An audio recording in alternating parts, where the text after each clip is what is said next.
ஓம் சக்தி. சறுக்குமலை ஸ்ரீ ஆதி பச்சையம்மன் திருக்கோயில் வேலூரிலிருந்து சுமார் 20 கிலோமீட்டர் தூரத்தில் அமைந்திருக்கிறது.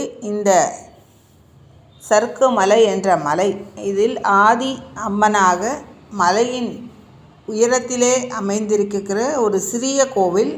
மலை அடிவாரத்தில் விஸ்தீரணப்படுத்தி மிக பெரிய அளவில் இந்த கோவிலை நிர்மாணித்திருக்கிறார்கள். சப்த கன்னியர்கள் பெயர்களுடன் குறிப்பிடப்பட்டு இங்கே பிரதிஷ்டை செய்யப்பட்டுள்ளது. அமைதியான இந்த மலையில் கொடிமரம் நிறுவப்பட்டிருக்கிறது. ராஜகோபுரம் கட்டப்பட்டிருக்கிறது.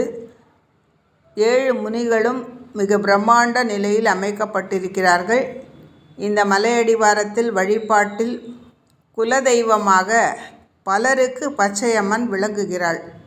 இந்த அம்மனை வழிபடுவது நேரடியாக இங்கு வந்திருந்து அபிஷேக ஆராதனைகள் செய்து சர்க்கரை பொங்கலை அங்கு தயார் செய்து, அதாவது பொங்கலிடும் ஒரு நிகழ்வு ஆடி மாதம் தை மாதத்தில் விசேஷமாக நடைபெறும்.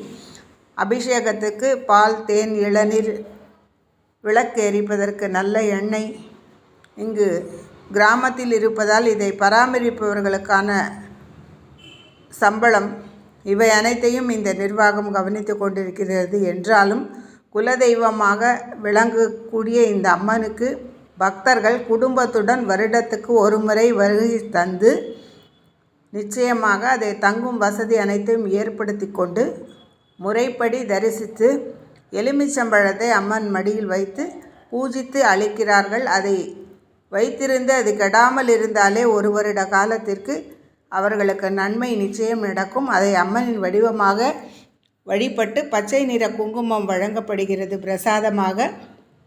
அதை அணிந்து கொண்டு நாம் நித்தியப்படி வழிபாட்டில் அந்த அம்மனை போற்ற வேண்டும்.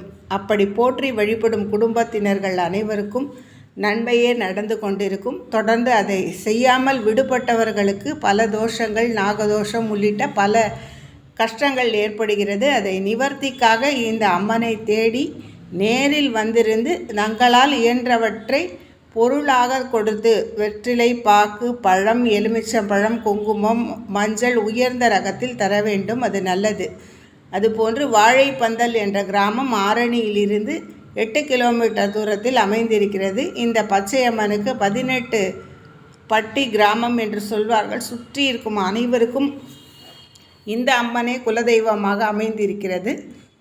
எனவே மிக விஸ்தீரமான நிலையில் நாக பிரதிஷ்டைகள் செய்யப்பட்டிருப்பதை பார்த்தால் இந்த குலதெய்வ வழிபாட்டை விடுத்தவர்களுக்கெல்லாம் ஏற்பட்ட நாகதோஷ நிவர்த்திக்கான காரணமே இந்த பிரதிஷ்டைகள்.